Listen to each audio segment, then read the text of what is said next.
Welcome back to Motherhood Uncut. We are so glad you're here. In this podcast, Deb Rubin and I talk about all things motherhood related, the things that people don't usually want to bring to the table, the messy, the hilarious, the ugly, the challenging, the amazing, the beautiful, the really effed up, all that stuff. We've got it here for you. We bring to you our own personal experience as moms, as well as some research and data that might help you along the way. Thanks for being here. Bring your friends. Don't forget to subscribe, rate, and review. We've got you. Come mother with us.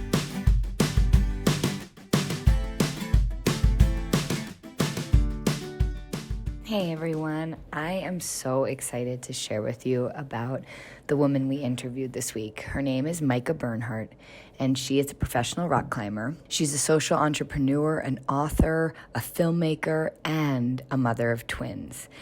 This interview was not only inspiring because she's obviously a total badass, but she is deeply vulnerable and shared with us so many little nuggets of her journey and how she has adjusted to her role as a mother while still holding her footing as a badass mountaineer.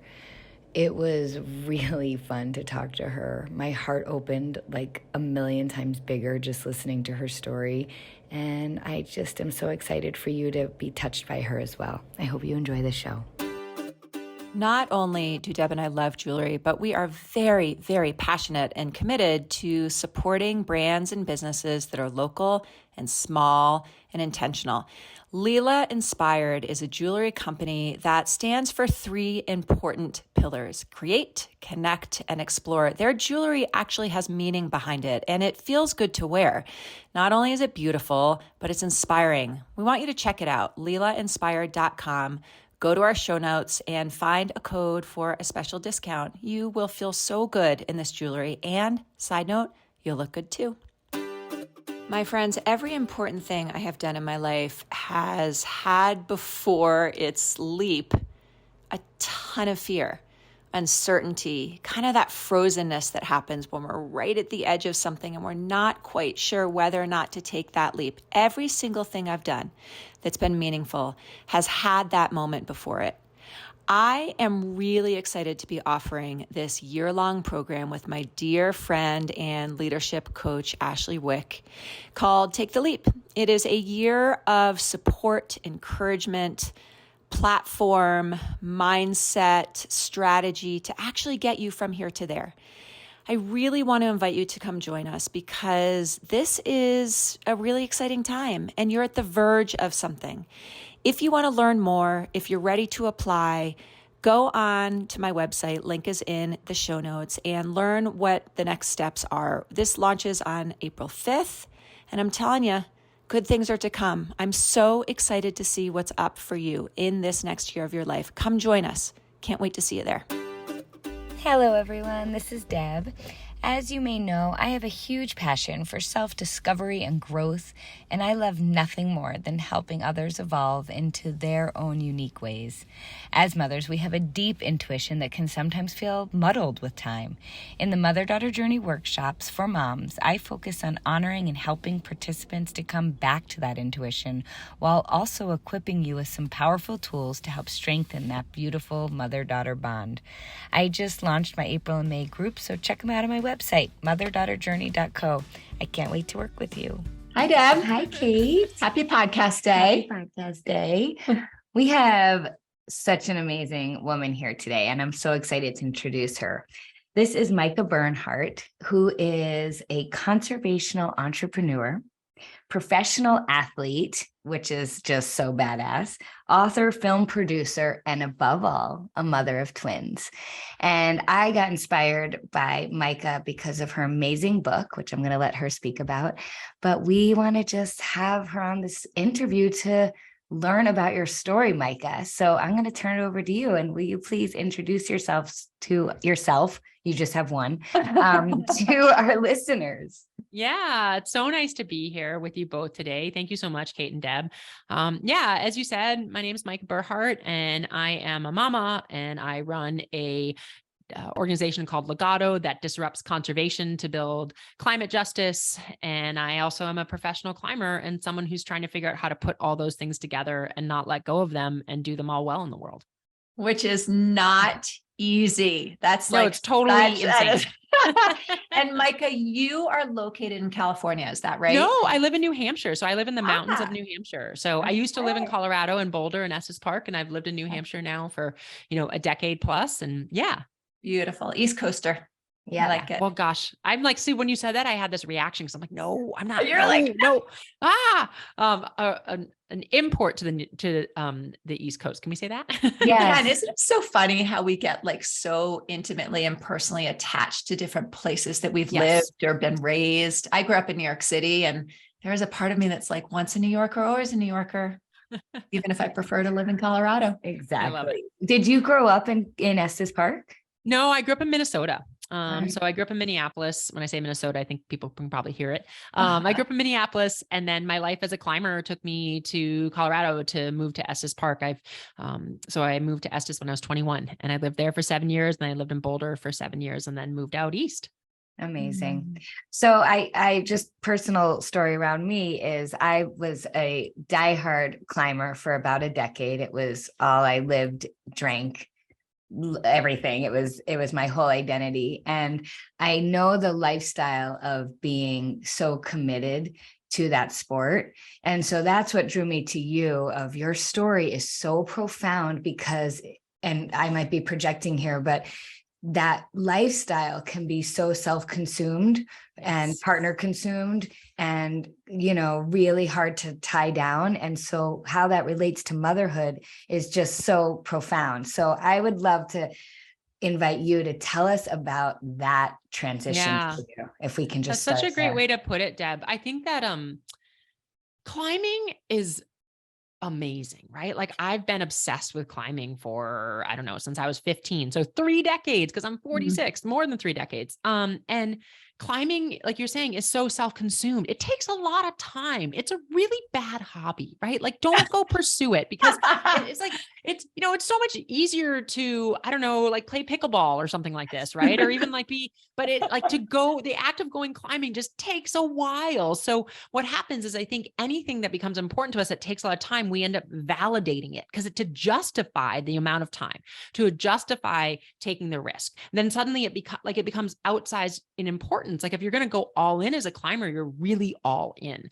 And then to pair that with like becoming a parent, for me, I didn't even want to talk about being a parent. I didn't even want to have that conversation as a young climber because I felt like I was going to lose agency as a climber by talking about parenthood, if that makes sense. Right. Totally. Yes. And I think that that's my own BS, probably, that like, I wasn't, like I was having a conversation with someone today that, my mom was charged in the corporate space, and this was in the 70s. So in the 70s, women could not say, oh, by the way, I want to talk to you about how important it is to be a mom if they were going to try to rock it. Right. And it's kind of like the same thing in the climbing world. When I was coming into the fray in like the late 90s and early 2000s, if I was like, yeah, I want to be this like pro climber, and by the way, I really want to have babies, I like, whether or not it was true, I sure perceived this stress where it's like, no, don't see it. Don't say anything. Right. And so then you divorce yourself from that. It's like, well, that's not an option. And then people all around you are like, well, when you have kids, you're going to, it's a sellout, or you're going to have to stop climbing, or you're a woman and, you're watching all of the implications of that. So I basically was like, la, la, la, la, la, I'm going to put up blinders on this. Right. Like I don't want to, because I don't want to be restricted. But then at the same time, all of a sudden I realized that, as I got closer to 40, that if I wanted to have kids, if I wanted to have a shot, that was really this time. And the way this is, in hindsight, pretty hysterical.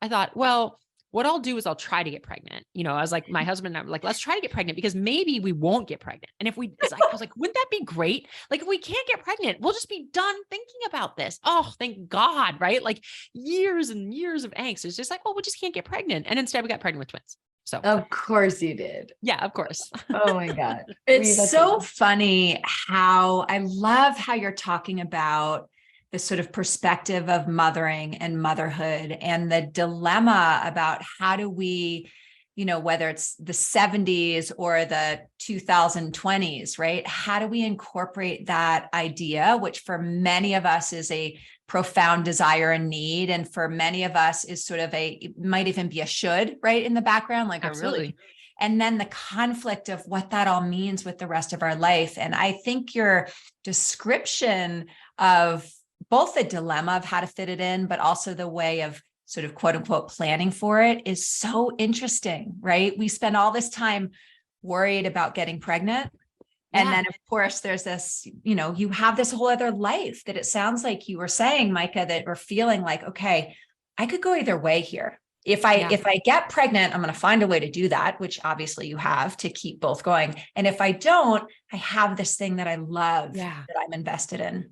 Yeah. I was kind of like, okay, let's see. Let's have the universe flip the coin. And instead it was like, let's flip the coin twice at once. So, and then that, my whole idea of, well, and then if we do have a kid, we're just going to, like kind of affix them to us and just keep going. And then suddenly I'm like, oh no, there are two. Right. And just like this crashing reality for me of, on the one hand, I mean, right. Everybody, I love when you have twins, everybody's always like, oh, I always thought it'd be fun to have twins. And you're like, yep. Everybody thinks it would be really fun to have twins, but then you have twins, Yes. And it changes so much. I mean, parenthood changes everything, and having two at once for your first go around, it's, it's so not as freeing as you might have thought. Like we all think we're going to rock parenthood, right? We're going to do it differently, and it's going to go great, and all these rules and whatever. And it's always like 180-degree shift from that. But I think that when you have twins, it's like a 270-degree shift from that. Right. So I want to back up a little, if that's okay, because I feel like the fact that you had twins is such a reflection of just you as a woman. And so would you mind just bringing our listeners up to speed just about the kind of climber you are? Because it's not like the typical, I'm going to the gym, I'm pulling on plastic, then I'm going to go outside every now and then. So will you actually just help us understand just the depths of who you are as a climber, and then we'll shift to you as a mother? Yeah, totally. So I have been, I started climbing full time when I was in my early 20s.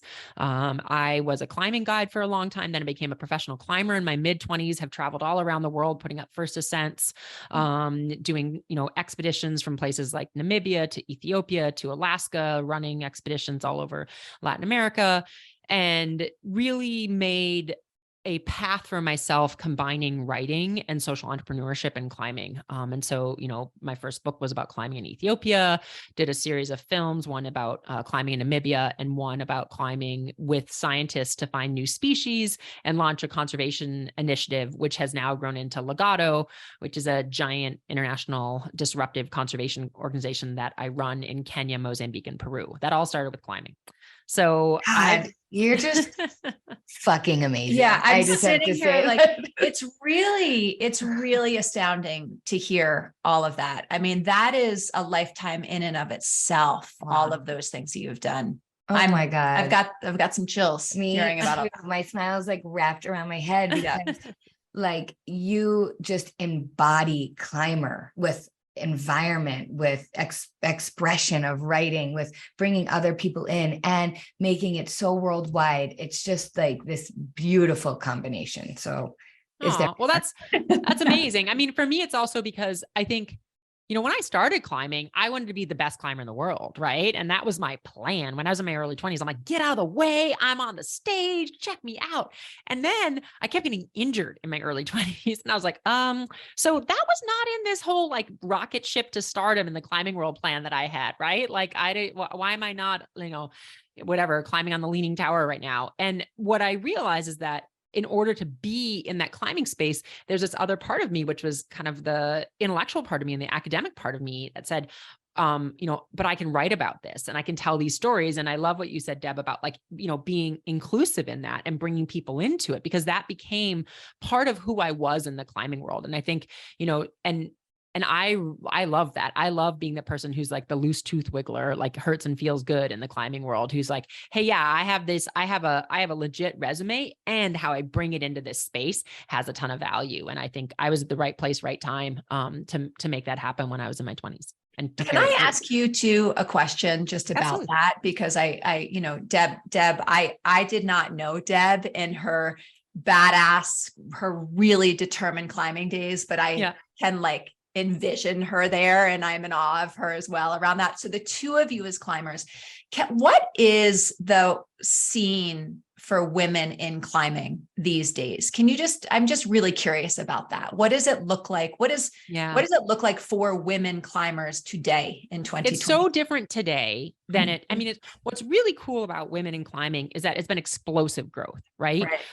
So, there's this idea that when birth control first became possible, that more women started climbing because they could stop themselves from having children, they could have more adventures. So there's like this really big push of women in the outdoor spaces, and in climbing it like came in. So you see in Yosemite and things like that, like more women showing up on the scene then, and then kind of astronomically growing. And then as new types of climbing come online, like bouldering, climbing without ropes, gym climbing, it's just this incredible invitation for anybody of any walk of life to be part of the climbing community. So climbing is going through a pretty big transformation, I would say, right now. When I got into climbing in the late 90s, there was still not a ton of women. There were more women than there were for, when like the luminaries like Kitty Calhoun and Lynn Hill and, Alison Hargraves, when they were kind of charging in the space. And so we've had these jumps, but there's still not as many women as men.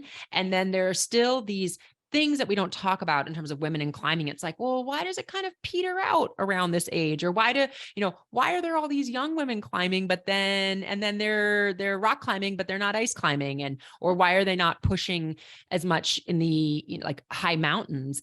Like my friend Ann Gilbert Chase, who's just an incredible alpine climber and a fellow athlete at Patagonia. And part of that has to do with, by the time you've sort of sorted yourself out, if you're going to pursue a really high level of alpine climbing, is right about the time when you're saying, am I going to have a kiddo?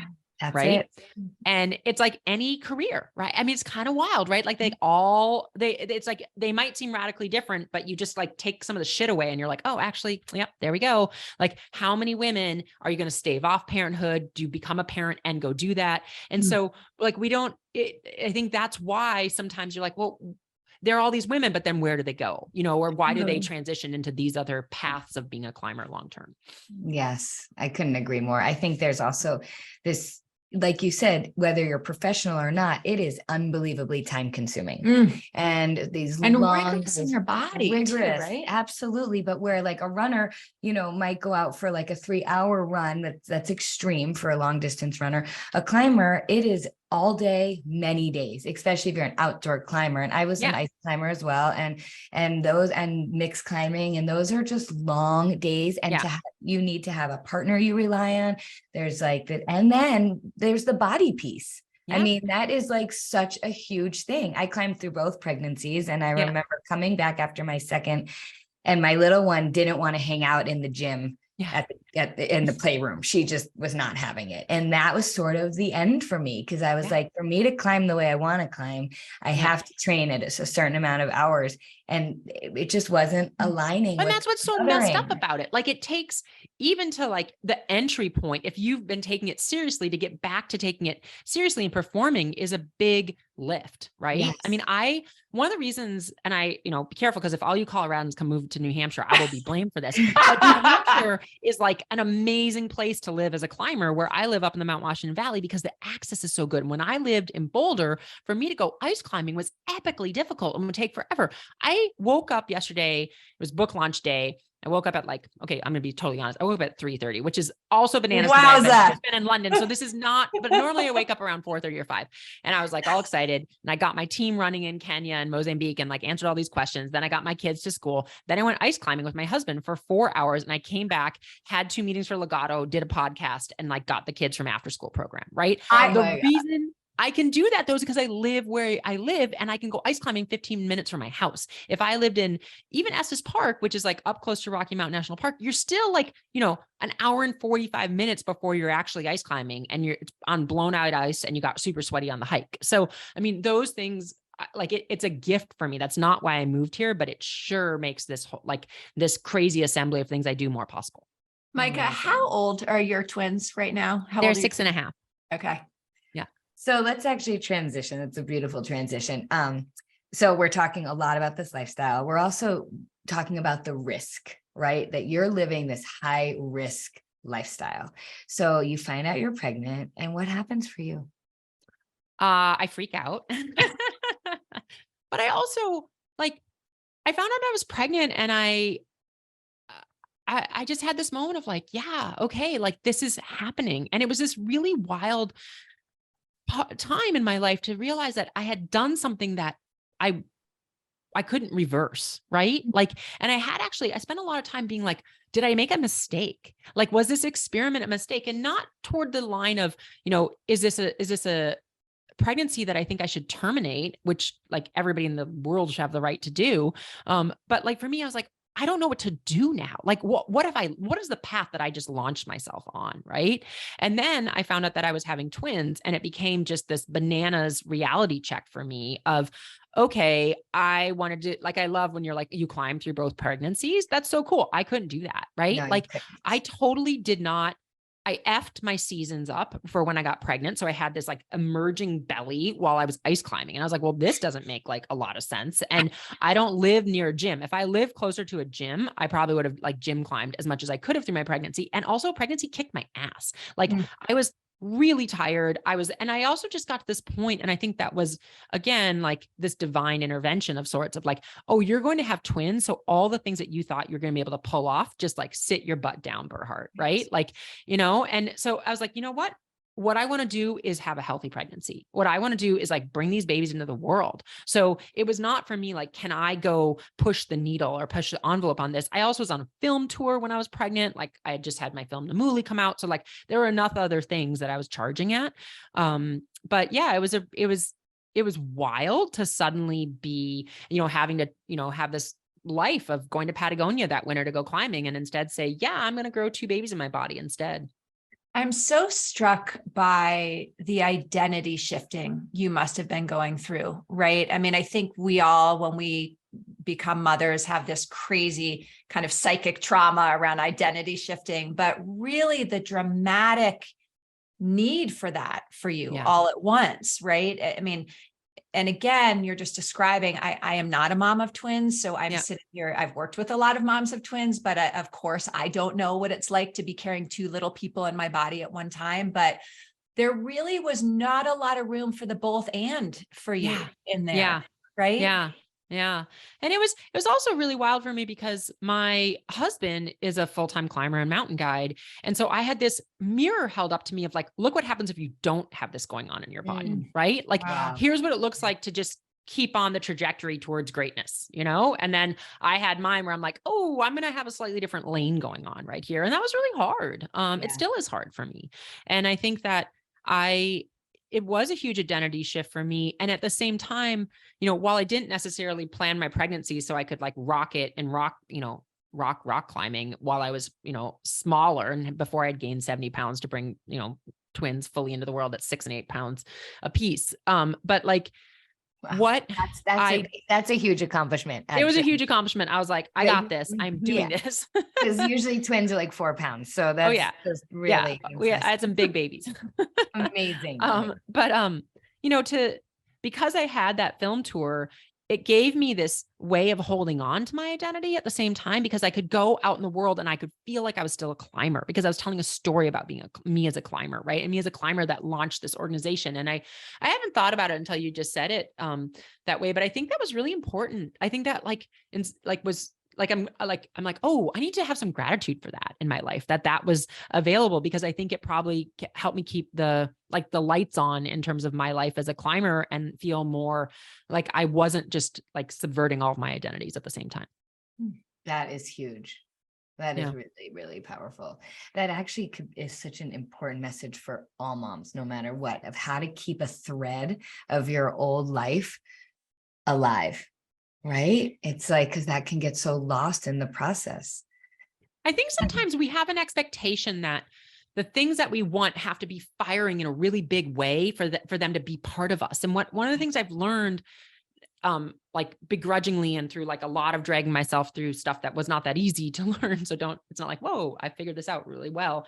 But if it's there, if the desire is there for this part of your life, it counts, right? Mm-hmm. Like it might not be that you're doing it in a flashy way, and it might not even be 2% in operation, but it's like, it's like it's there and it's valuable and we can honor it in ourselves and be like, hey, I feel you. Like it's still you're still part of me, and I'll get you from 2% to 20%. I don't know when, but at some point I'm going to grow that, but just like stay cool. And I'm going to give myself some love that it's part of me. And I think we don't do that because it's this expectation that in order to really be, to bring our former selves forward, we have to be charging in that space at a level like, who the hell makes up that rule, right? But there's some sort of universe rule that we're in and that we do to ourselves, I think, especially as women, where it's like, well, but I'm not that, like, or I'm not a climber because my daughter like really couldn't be in the gym. And it's like, well, I don't know, maybe you were a climber for longer, but you weren't, but you didn't give credit to what the 2% was. We talk so much about our different parts on this podcast. And that's what I hear you addressing, is that there were parts of you that you could continue to access that helped you feel alive and connected to this community. And some parts of you, perhaps the more physical climber parts, that you had to put on hold for a little bit, but you were still able to access these parts that kept you feeling alive in this piece of who you are that's always been so important to you. Yeah. And alongside of that, like, like the internal family systems world, like I was also like just getting my ass handed to me about like what parts of me I had to manage from my, childhood while I was becoming a new mom. So I had to make some space for like learning where those parts were. Amazing. That's my favorite modality as a therapist to work with. So I love that you just dropped that. I mean, you're saying this 2% actually is really landing for me around, it's like keeping this little flame alive inside of you. And I love that you said, even if it's not the thing that's forward facing or flashy, or like, this is the big thing, it's still in there. And actually as a climber, like there is definitely a part of me that still identifies when I drive on I-70 and I'm looking at rock, like I can just I see it through such a different lens every time I see a face. And so it's like the pilot light. It's like the pilot light's on there, Deb. Right. And the question is like, maybe that's the way it is forever. Maybe there are times in your life where that's going to suddenly become, like come into fruition. But I think that we have to, like, we're in the long game. I mean, the goal is to be in the long game. Right. So I think that that's what's so hard in the moment when you feel as a mom with young kids, like it's hard to feel like you get power, right? And the decisions, you're kind of like, man, the world is happening to me, versus and I think there's a level of surrendering, and there's also this level of having like this really gauzy look in your future, saying like, okay, this is a season, or this is a part of it. I mean, I did that when I was nursing the kids.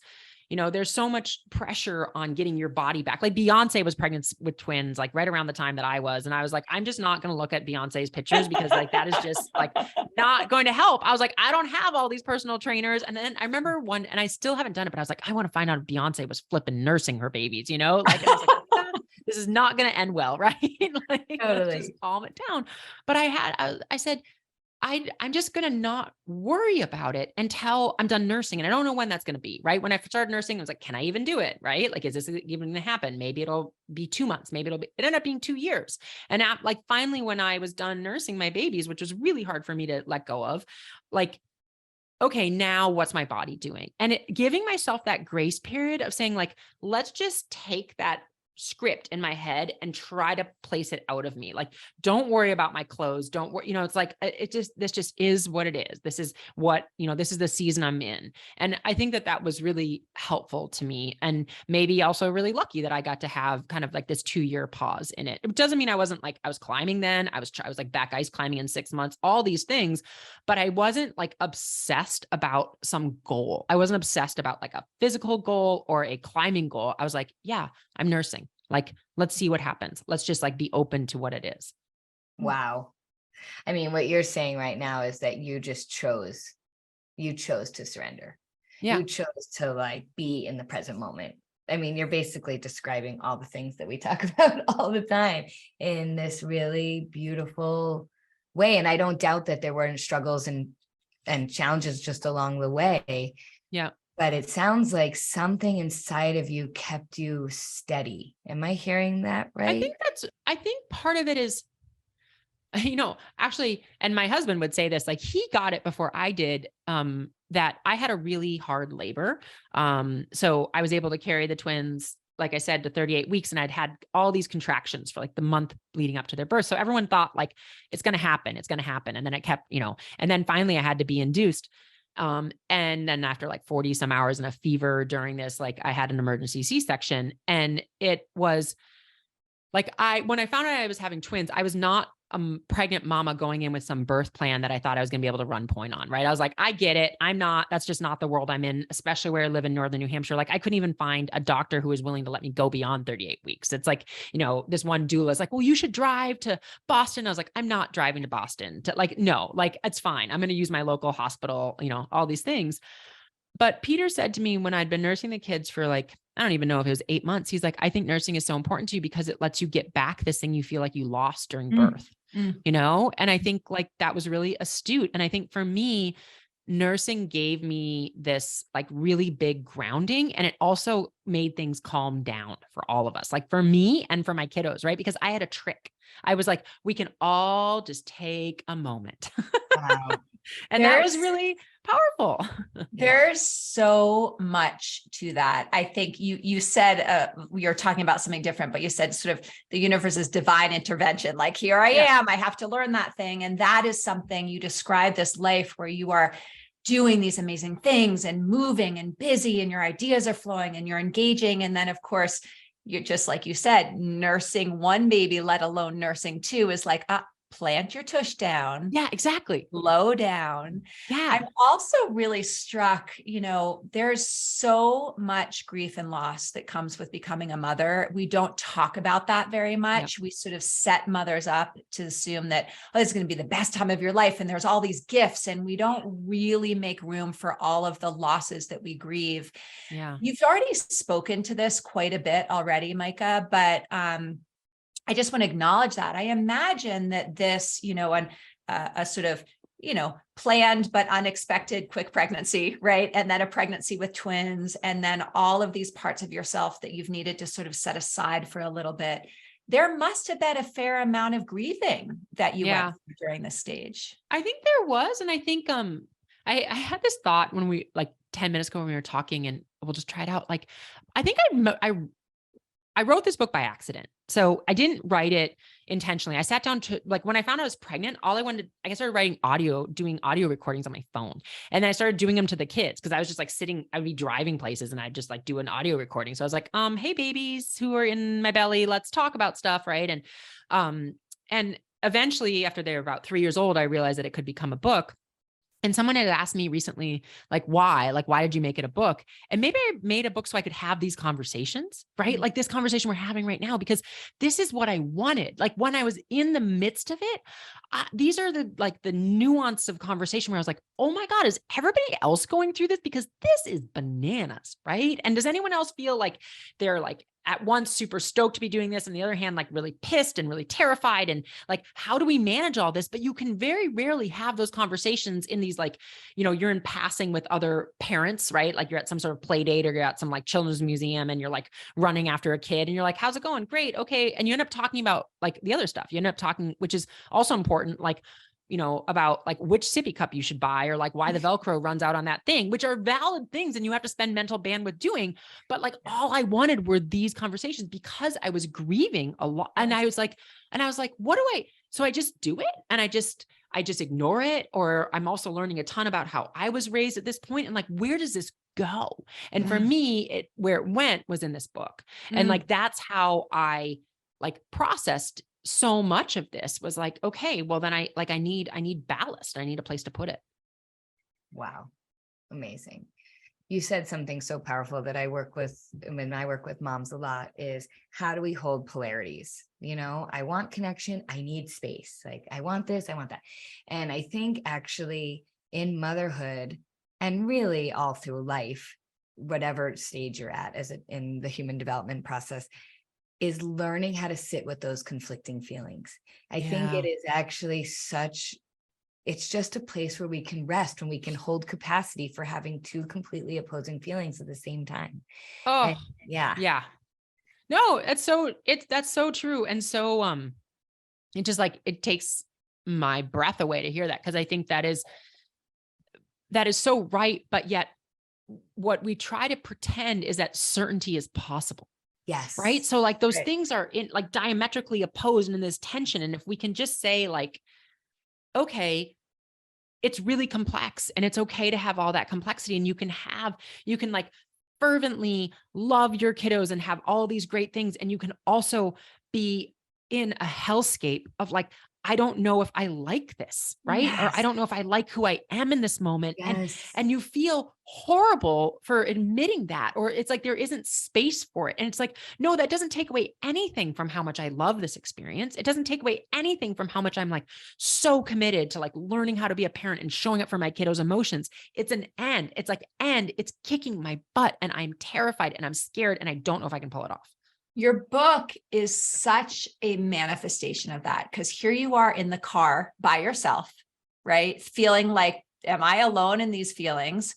And then what you create from this sense of isolation is this book for the public, right? It's like, how both and is that? Like you're so alone in the experience. And then what a gift to all these other mothers out there to say, it's actually not abnormal. In fact, it's very common and normal to be in this place of uncertainty, to be in this place of both and to be having to struggle through it, even quote unquote, alone inside your own psyche, right? Yeah.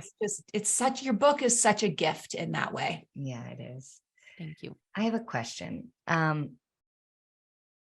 What would you say you have learned the most about yourself as a woman through this transition into motherhood? It's a hard question. Yeah. I think it's interesting because I feel like you chose your words really intentionally, right? Like as a woman, like not as a mom, like and I think I have learned as a woman how to relate better to other women. I feel like it's made me a better human to be a mom. I feel like that comes across like it's that great moment that, and I have no idea who said this first, but I think about it a lot where like not everybody's a parent, but everybody's a child, right? Like if we have that in common with everyone, and if you look around and suddenly you're like, whoa, all of you were doing this too, right? Yeah. Like, and I didn't get it. And now I get it. Like I was married in my 20s and then I got divorced. And, I remember being like, wow, I get more people in the world. Now I've been married and divorced. Like I have this currency. It's like you speak this other language and it just made me more empathetic. Right. And then all of a sudden I got pregnant and I thought, holy cow, I've not been giving pregnancy. It's like real deuce. And then you become a parent. So all of these things, I think if we have this opportunity where they make us better humans and they make us like understand humanity and care about humanity more.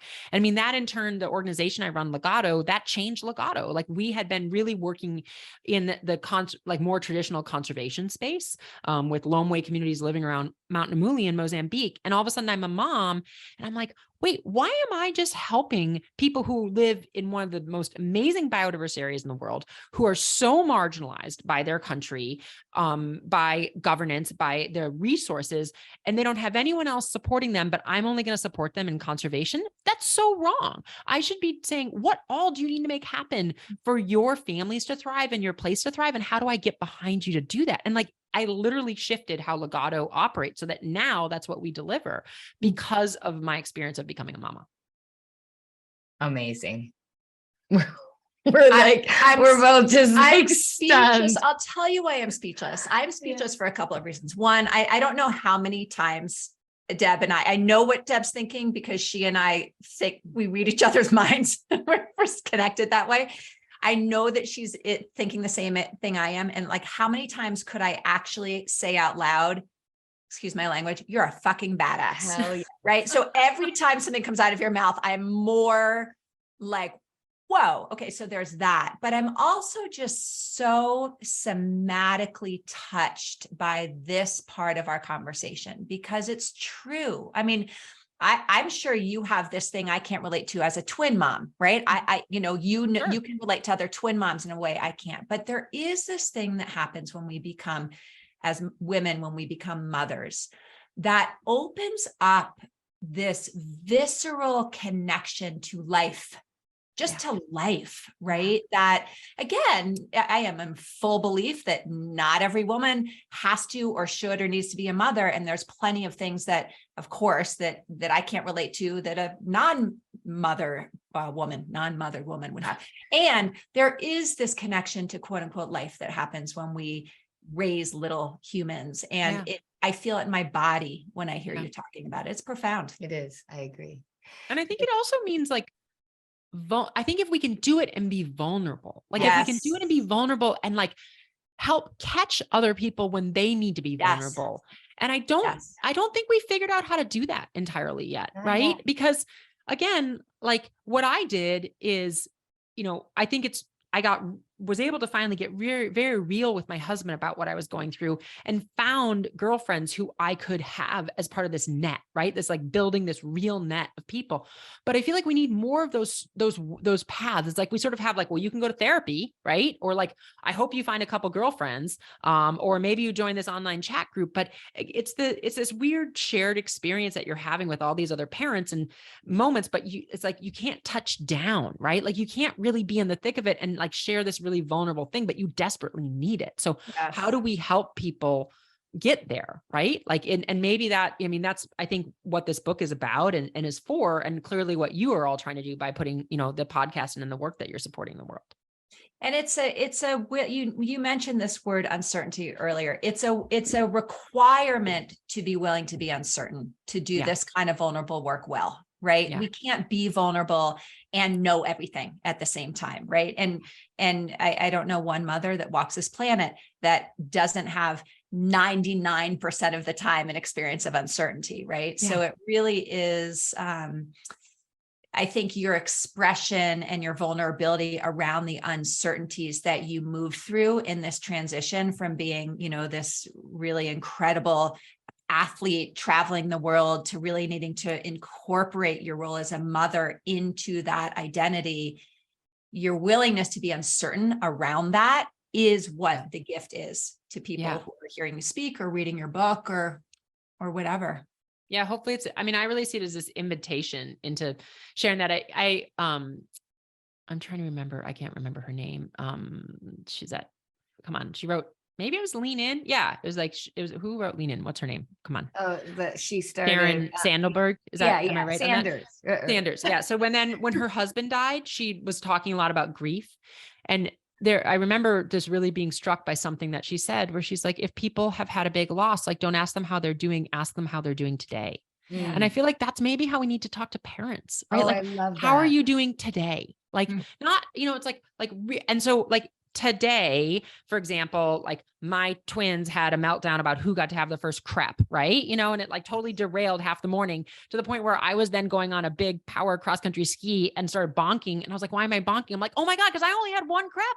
Like that was a really bad idea, Then I had to go into this meeting for legato, and so I was like scarfing down, it's like, how are you doing today? And it's like the human sharing of that, right? It's like, give me the three things might give us like more of a space to say like, like here's the crazy mismatch of things that I don't really understand, but they're all driving right now because we all have those. Oh my God. I love the today. I'm so going to borrow that because there's a couple other things that we as women are trained to compare against each other. It is like deeply ingrained in our system and it only keeps us separate. And everything you're talking about right now is that we're so much more connected and alike than we are different in this journey. And you're bringing grief and motherhood, and the two, I think, go hand in hand. And when we can actually start to be present in the moment with what's happening, just moment to moment, without comparing, without one-upping, without even thinking that this mom has it all together, it's like we just bring it all down a notch to this human experience of connection. It's so powerful. So we're going to start to move towards completion, but I want to, something Kate and I bring up all the time is how important it is to tend to self, right? In order to show up for our kids. So what can you share with our listeners, some ways that you tend to yourself? I think that's such a funny question to ask a climber, right? Because like, remember at the beginning of this, we're talking about how climbing is so self-absorptive, right? I'm like, so I go climbing, which then I feel like I've maybe done a little bit too much tending to self. But for me, it's little things. I wake up before my kiddos wake up. I never thought I would do, but I have my own little green light like a toddler does. And it's like when the light's green, I'm like, oh, I get to get out of bed. Right. And it's an hour before my kids do. And I take that time to like start my life so that then I can be more present to them when they're awake, because I want both of the, like, I need my time for self so that I can be the mom I want to be. Right. And like, those things are so important to me. So, it's waking up, it's getting exercise. It's being gentle with myself about what that exercise is. Right. Mm-hmm. It's like the other day, I live in like this cross country ski mecca, and I totally misfired on like the time of day I went skiing and the gear that I brought. And it just kind of sucked. And I was like, I got to do this. I have an hour and a half. And I was like, this is not fun. I'm going to go home. Like, I'm really tired. I still just got back from London.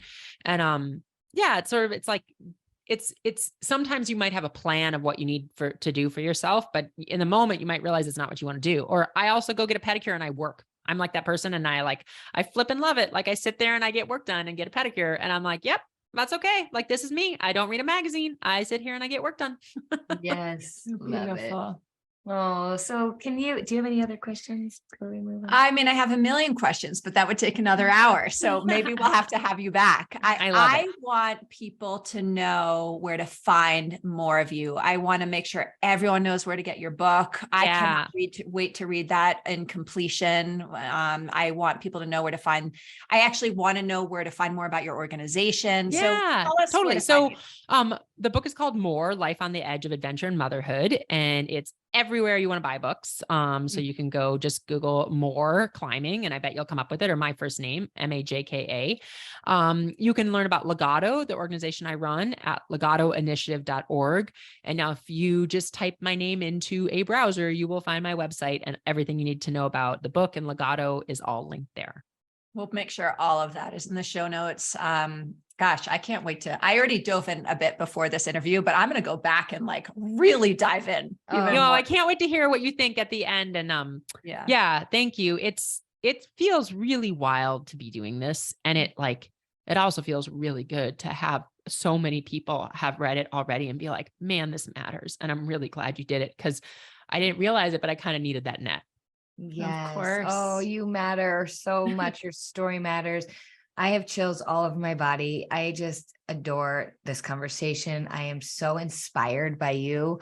And thank you for giving us this time. Seriously. Yeah, it's my pleasure. It was I just really enjoyed it, and I needed it today. So thank you.